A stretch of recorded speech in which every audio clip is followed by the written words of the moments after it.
नमस्कार, स्वागत है आपका। मैं हूं आपके साथ सपना दीपक मंतेशिया। बुलेटिन का आगाज करेंगे। जनपद सीतापुर के पत्रकार श्री राघवेंद्र वाजपेयी की गोली मारकर हत्या की घटना में वांछित और 1 लाख रुपए के इनामी अपराधी रिजवान और उसके 2 साथी पुलिस टीम की संयुक्त कार्रवाई में मारे गए। तो वहीं इस पुलिस मुठभेड़ के दौरान 243 अभियुक्त मारे गए हैं और कुल 31,016 अभियुक्त गिरफ्तार किए गए हैं। हालांकि इस मुठभेड़ में कुल 18 पुलिसकर्मी शहीद और 1720 पुलिसकर्मी घायल हुए हैं। 8 मार्च 2025 को जनपद सीतापुर में पत्रकार श्री राघवेंद्र वाजपेयी की गोली मारकर हत्या कर दी गई। उक्त अभियोग में इनामी अपराधी रिजवान उर्फ राजू तिवारी तथा शिबू उर्फ शकील खान उर्फ संजय तिवारी वांछित चल रहे थे। इन पर 1 लाख रुपए का इनाम घोषित हुआ था।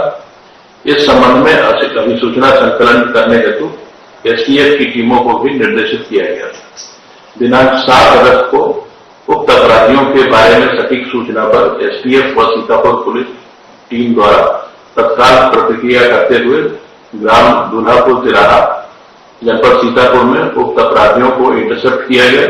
अपराधियों द्वारा की गई फायरिंग की जवाबी पुलिस कार्रवाई में दोनों अपराधी मारे गए। दोनों अपराधियों पर हत्या, लूट और डकैती सहित 2 दर्जन से अधिक मुकदमे दर्ज हैं। यह भी उल्लेखनीय है कि बदमाश राजू रिजवान ने 2006 में थाना लखीमपुर खीरी जनपद खीरी में उप निरीक्षक परवेज अली की धारदार हथियारों से काटकर हत्या करके सरकारी रिवॉल्वर लूट लिया।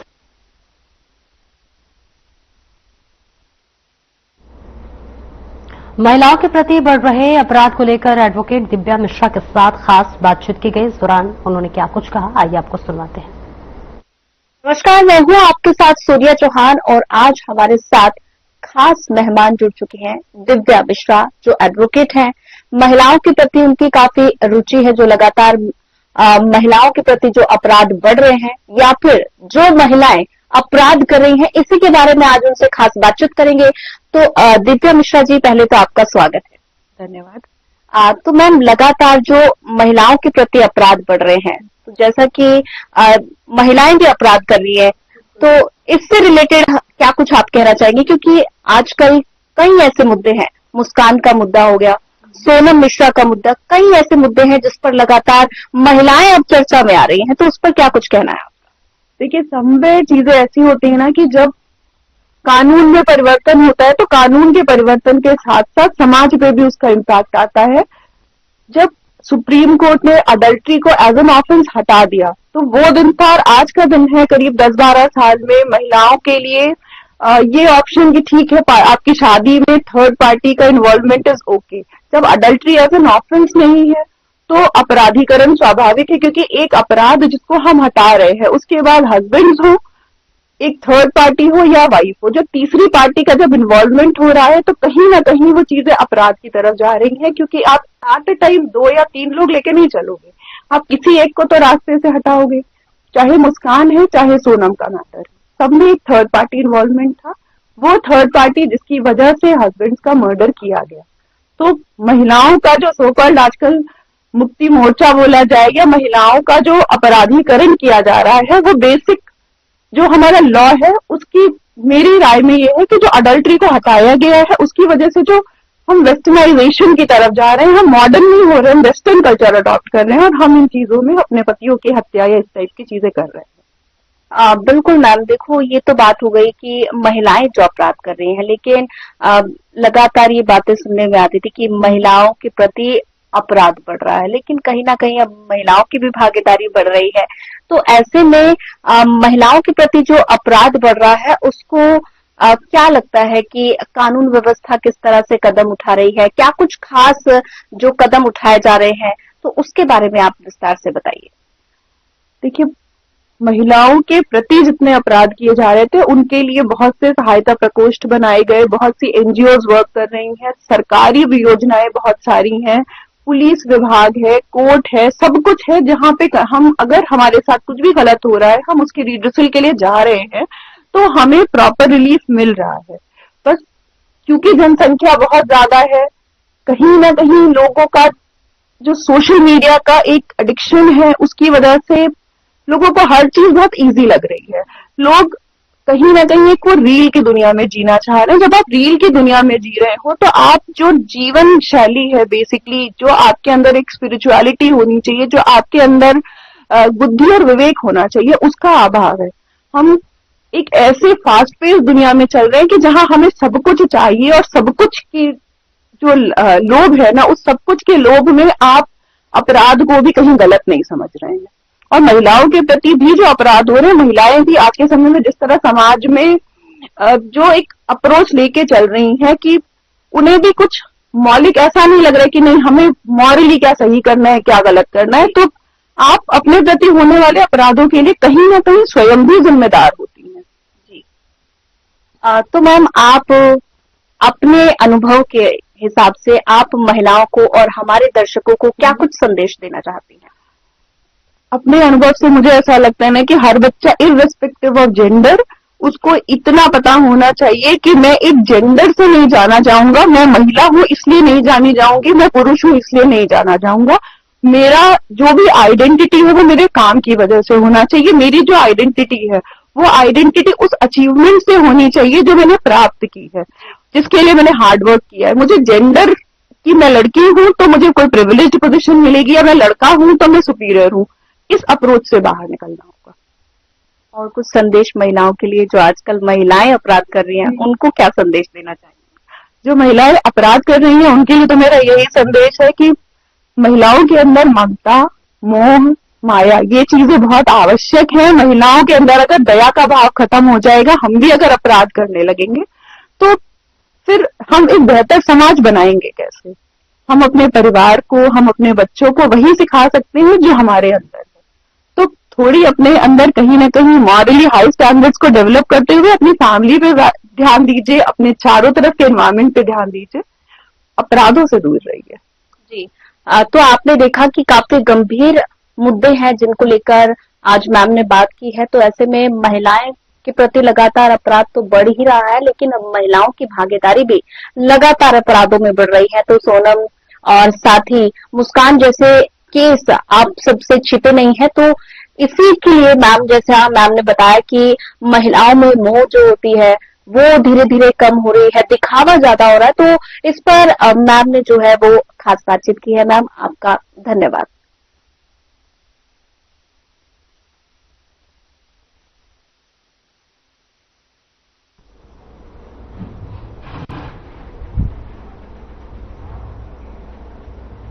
और आगे बढ़ेंगे जहां काकोरी ट्रेन एक्शन शताब्दी महोत्सव के समान समारोह में मुख्यमंत्री योगी आदित्यनाथ शामिल हुए। इस दौरान सीएम योगी ने कार्यक्रम को संबोधित किया। देखिए।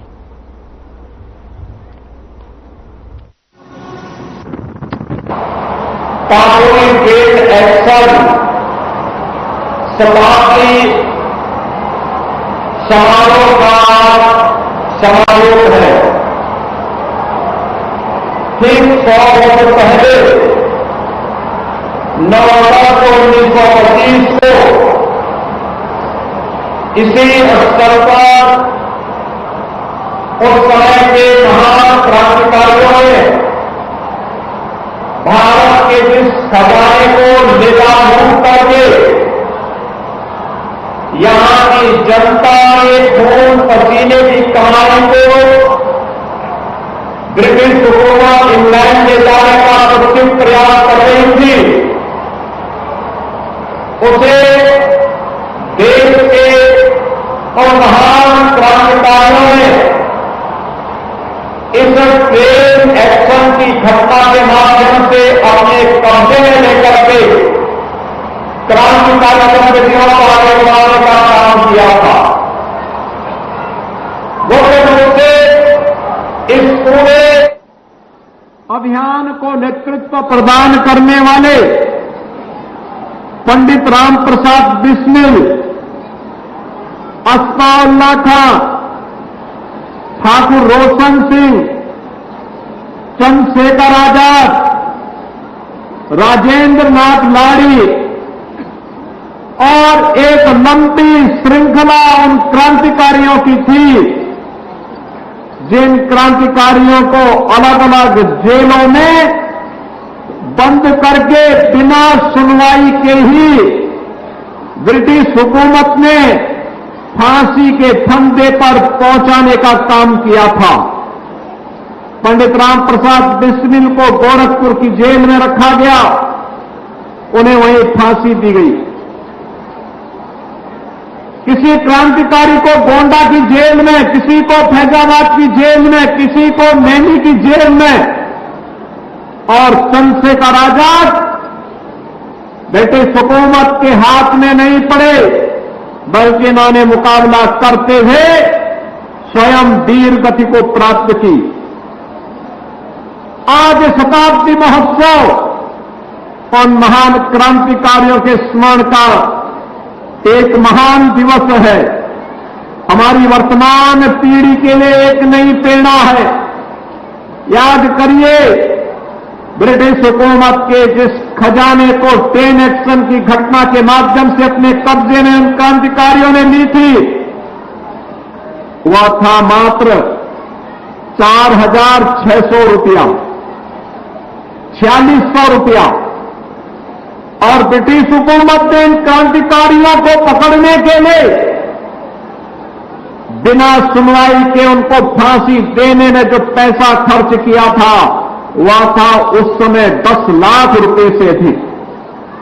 बहनों और भाइयों, आज से 100 वर्ष पहले इस देश की इस महान आजादी को लेकर के जो क्रांतिकारी अपने आप को बलिदान किए थे, उनका पुनः पुनः स्मरण करके उनके प्रति कृतज्ञता ज्ञापित करने के लिए हर भारतवासी को प्राण प्रण से जुटना चाहिए। आज का ये समारोह इसी संकल्प को आगे बढ़ाने का समारोह है। आज जब हम यहां एकत्र हुए हैं, तो हमारा संकल्प होना चाहिए कि राष्ट्रभक्ति को फिर से जन जन के हृदय में हम प्रतिष्ठित करें, क्योंकि राष्ट्रभक्ति का जो उदग्र भाव उन महान क्रांतिकारियों ने संचार किया था, जिसमें स्वयं की परवाह किए बगैर हमें अपने देश को विदेशी हुकूमत से मुक्त करना है, और उसके लिए अपने आप को बलिदान देने की, हर कीमत को चुकाने का जो जज्बा था, उस जज्बे का परिणाम ये है, उसी जज्बे का परिणाम है कि देश 1947 में आजाद हो गया। ये उसी की कीमत है, और इसीलिए हम सबका संकल्प होना चाहिए कि राष्ट्रभक्ति का यह ज्वार जन जन के हृदय में प्रतिष्ठित हो। एकता और गर्व का प्रतीक बन चुके तिरंगे को हर घर तक पहुंचाना है। याद रखना, भारत की आन मान और शान का प्रतीक तिरंगा झंडा हमारा राष्ट्रीय प्रतीक है। इस तिरंगे को हर घर पे फहराना है और उन महान सेनानियों को नमन करना है जिनके बलिदान से हमारा देश स्वतंत्र है और भारत की एकता और अखंडता सुनिश्चित हुई है। ये 3 संकल्प लेकर के जब हम कार्य करेंगे, तो याद रखना, जिस महान उद्देश्य को लेकर के इन क्रांतिकारियों ने अपने आप को बलिदान किया था, वह महान उद्देश्य स्वतःस्फूर्त भाव के साथ आपके चरण कमलों को चूमता हुआ दिखाई देगा और विकसित भारत की संकल्पना को आगे बढ़ाने में, प्रधानमंत्री जी के विजन को आगे बढ़ाने में हमें सफलता प्राप्त होगी। देश के स्वाधीनता दिवस के अवसर पर आदरणीय प्रधानमंत्री जी ने देशवासियों के सामने यही संकल्प दिया है। हर भारतवासी ने भारत की सेना के शौर्य और पराक्रम को सदैव सम्मान किया है, और अभी हाल ही में दुश्मन देश के द्वारा भारत पर थोपी गई युद्ध का जवाब भारत के बहादुर जवानों ने ऑपरेशन सिंदूर के माध्यम से जिस तत्परता के साथ दिया, पूरी दुनिया ने भारत के सामर्थ्य और भारत के शौर्य का लोहा एक बार फिर से माना है। बहनों और भाइयों, अपने सैनिकों के प्रति सम्मान को भाव रखते हुए पूरे देश के अंदर प्रधानमंत्री जी ने हर भारतवासी का आह्वान किया है कि हम 13 अगस्त से 15 अगस्त तक हर घर तिरंगा के आयोजन के साथ जुड़ेंगे। हर स्थल पर, हर गांव में, हर नगर निकाय में, हर वार्ड में तिरंगा यात्रा निकले। भारत के प्रति हमारी राष्ट्रभक्ति का ये प्रमाण हमारे घर के ऊपर तिरंगा झंडा हो और हम सब तिरंगा यात्रा के माध्यम से राष्ट्रीय एकता के संदेश को, विभाजनकारी ताकतों के मंसूबों को तोड़ते हुए आगे बढ़ाएं। अगर इस संकल्प के साथ हम आगे बढ़ते हैं तो बहनों और भाइयों, आजादी का ये महोत्सव एक बार फिर से हर भारतवासी को अपने आप के साथ जोड़ने में सफल सिद्ध होगा। भारत के उन महान स्वतंत्रता संग्राम सेनानियों के प्रति कृतज्ञता ज्ञापित करने का यह अवसर हम सबके सामने है। जब ये देश अपनी स्वाधीनता दिवस के आयोजन के साथ जुड़ रहा है, घर के ऊपर तिरंगा हो और हर भारतीय के मन में स्वदेशी का भाव जागृत हो। याद करिए, यह देश जब अपनी आजादी की लड़ाई को लड़ने के लिए आगे बढ़ा था, राष्ट्रपिता महात्मा गांधी ने हर भारतवासी को स्वदेशी के मंत्र के साथ जोड़ने का काम किया था। स्वदेशी हमारे जीवन का ध्येय बने, स्वदेशी हमारे जीवन का मंत्र बने। हम जिएंगे स्वदेशी के लिए, हम मरेंगे अपने देश के लिए। अपनी राष्ट्रभक्ति की इस पराकाष्ठा के साथ जब भारत आगे बढ़ेगा तो दुनिया की कोई ताकत भारत का बाल बांका नहीं कर पाएगी। और आजादी का ये संदेश हम सबको इस उद्देश्य के साथ आगे बढ़ाने के लिए प्रेरित कर रहा है।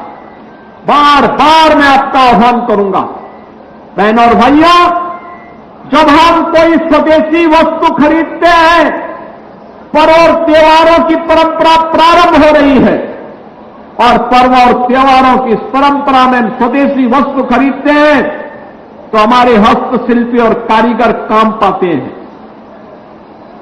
उसका जो पैसा हम देते हैं वह हस्तशिल्पी, कारीगर और हमारे उद्यमियों के पास जाता है।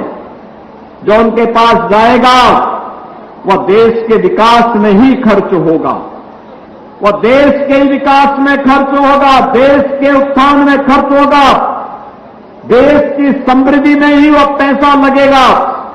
लेकिन जब हम विदेशी वस्तु खरीदते हैं तो विदेशों की वस्तु खरीदने की कीमत हमें उस समय तो चुकानी ही होती है, लेकिन बाद में आतंकवाद के रूप में भी हम उसकी कीमत चुकाते हैं। आतंकवाद का दंश झेलने के लिए भी हम मजबूर होते हैं। कल रक्षाबंधन का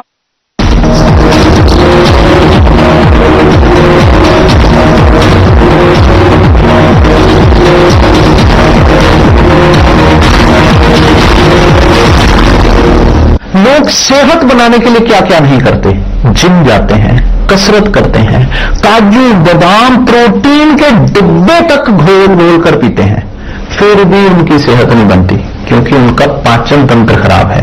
और जब तक के पाचन तंत्र दुरुस्त नहीं होगा, वो जितना मर्जी अच्छे से अच्छा खा ले, उनकी सेहत नहीं बन सकती। इसलिए हमारी संस्था सन्यासी आयुर्वेदा ने एक ऐसी दवा का निर्माण किया है जो कि आपके लिवर को, आपके पाचन तंत्र को दुरुस्त करने का काम करती है, ताकि आप जो भी खाएं उसका पूरे का पूरा निचोड़ आपके शरीर को लगे, आपकी भूख बढ़े, खाया पिया सही से लगे, नया खून बने, हड्डियों में जान आए, वजन बढ़े और आप मोटे तगड़े खूबसूरत पर्सनैलिटी के मालिक बन जाए। सिर्फ 699 रुपए की पूरे 1 महीने की दवा होती है और आप इसे घर बैठे 01145 4545 पर फोन करके दवा मंगवा सकते हैं। भारत के अंदर लगे, भारत समृद्धि को प्राप्त होगा। भारत का पैसा जब विदेशों में जाएगा तो यही पैसा फिर भारत के खिलाफ आतंकवाद को, उग्रवाद को, नक्सलवाद को भड़काने के लिए दुरुपयोग होगा। हमें इस प्रकार की किसी भी उस दुराभिसंधि से बचना पड़ेगा जो हमारा ये पैसा हमारे खिलाफ इस्तेमाल हो। और आज के इस अवसर पर मैं एक बार फिर से आपका आह्वान करूंगा, काकोरी 10 एक्शन के इस कार्यक्रम के दौरान उत्तर प्रदेश सरकार ने अपने प्रधानमंत्री जी के मार्गदर्शन में अपने क्रांतिकारियों का तो स्मरण किया ही, साथ साथ उन सभी शहीद स्मारकों के पुनरुद्धार के कार्यक्रम को भी आगे बढ़ाने का काम किया। उत्तर प्रदेश इस देश से बड़ा समृद्धशाली है। उत्तर प्रदेश ने प्रथम स्वतंत्र समर में मेरठ हो या झांसी, गोरखपुर हो या लखनऊ, प्रदेश के अलग अलग स्थानों पर क्रांति की वह लौ जली थी जिसने देश के अंदर एक नई आशा और उमंग की का संचार किया था कि देश आजाद हो सकता है, आजादी की कीमत चुकानी पड़ेगी और हर सफलता अपनी कीमत मांगती है। और वहां 1857 में एक साथ पूरे देश के अंदर कहीं झांसी की रानी लक्ष्मीबाई थी, कहीं धन सिंह कोतवाल थे, कहीं पर इस लौ को जलाने का काम बंधु सिंह जैसे क्रांतिकारी कर रहे थे। 1915 में मैनपुरी एक्शन की घटना, 1922 में गोरखपुर के चोरी चौरा की घटना और 1925 में ये लखनऊ के काकोरी की ये ट्रेन एक्शन की घटना क्रांतिकारियों के इस उमंग और उत्साह को स्वतंत्र होना है, इस भावना को हम सबका ध्यान आकर्षित करता है। उन क्रांतिकारियों के प्रति सम्मान व्यक्त करते हुए हमारी सरकार ने ये तय किया कि लखनऊ का मलियाबादी आम काकोरी ब्रांड के रूप में पूरी दुनिया के अंदर पहुंचेगा। आज हम काकोरी ब्रांड के आम को पूरी दुनिया के अंदर पहुंचाने का काम कर रहे हैं। बहनों और भाइयों, ये उन क्रांतिकारियों के प्रति हमारे श्रद्धांजलि भी है, उनकी स्मृतियों को नमन भी है। आज के इस अवसर पर ये मेरा सौभाग्य है कि काकोरी 10 एक्शन की शताब्दी महोत्सव में उन क्रांतिकारियों के परिवारजनों को, देश के वीर सैनिकों के परिवारजनों को, जिन्होंने देश की सीमाओं की रक्षा करते हुए, जिन्होंने देश की स्वाधीनता के लिए अपना बलिदान दिया था, आज इस मंच पर उनके परिवार के सदस्यों को सम्मान करने का अवसर प्राप्त हुआ। हम सब भारतवासियों का दायित्व बनता है कि हम अपने वीर सैनिकों के प्रति सम्मान का भाव रखें। देश की सुरक्षा के लिए, बाह्य सुरक्षा हो या आंतरिक सुरक्षा, उसको बनाए रखने के लिए जो भी व्यक्ति, जो भी सैनिक कार्य कर रहा है, उसके प्रति हमारे द्वारा दिए जाने वाले सम्मान राष्ट्र के प्रति सम्मान का भाव व्यक्त करने का एक माध्यम बनता है। आज के इस अवसर पर एक बार फिर से रक्षाबंधन की आप सबको बधाई देता हूं। रक्षाबंधन के साथ ही 13 से लेकर के 13-14 अगस्त को हर घर तिरंगा और 15 अगस्त तिरंगा यात्रा के साथ ही भारत के आन मान शान के प्रतीक भारत के तिरंगा ध्वज को हर घर पर लहराने के कार्यक्रम के साथ हम सबको जुड़ना होगा।